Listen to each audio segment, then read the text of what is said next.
Has Joe Biden decided to launch his own version of an apology tour? After a fairly straightforward observation in the last debate that immigration requires going through a process and patience for others who got there first, his campaign is quietly playing cleanup, Politico reports today. Biden himself had to meet with aggrieved activists to apologize for using the term "get in line" to describe getting in line. Strange new respect for the British phrase queuing?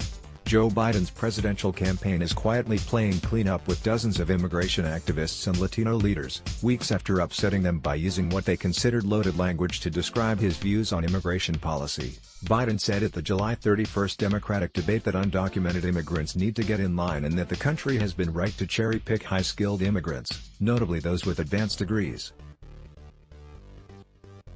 That language, more commonly used by conservatives, triggered widespread criticism from immigrant rights activists, some of whom said the former vice president was echoing Republican talking points on how migrants are admitted to the United States. The campaign quickly embarked on damage control.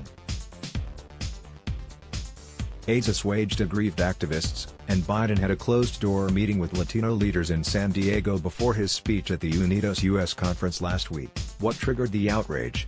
This relatively innocuous response from Biden in the July 31st debate in Detroit seems to have offended people who may not be aware that wait lists exist for illegal immigration. Biden was answering criticisms from both Kirsten Gillibrand and Julian Castro over immigration policy, with Biden testily noting that Castro didn't raise any complaints over the Barack Obama-era enforcement policies when Castro was in Obama's cabinet.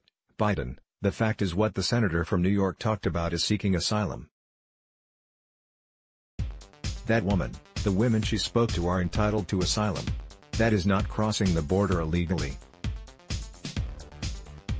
What we should do is flood the zone to make sure we have people to make those decisions quickly. With regard to the Secretary's point, I already proposed and passed $750 million for Guatemala, El Salvador, and Honduras, to be able to change the circumstance why people fled in the first place. In addition to that, we're in a circumstance where if in fact you say you can just cross the border, what do you say to all those people around the world who in fact want the same thing to come to the United States and make their case, that they don't, that they have to wait in line? The fact of the matter is, you should be able to. If you cross the border illegally, you should be able to be sent back. It's a crime. It's a crime, and it's not one that in fact. In other words, Biden says, those who want to come across illegally are impacting those who are taking the time and effort to comply with U.S. immigration laws. After Castro objects to this by claiming that border crossing is a civil action, it's not, it's a misdemeanor on first offense and felony for repeat violations, Biden makes the point even more strongly. Biden, I have guts enough to say his plan doesn't make sense. Here's the deal.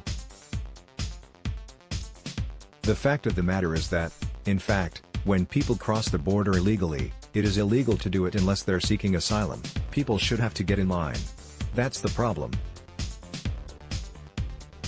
And the only reason this particular part of the law is being abused is because of Donald Trump. We should defeat Donald Trump and end this practice.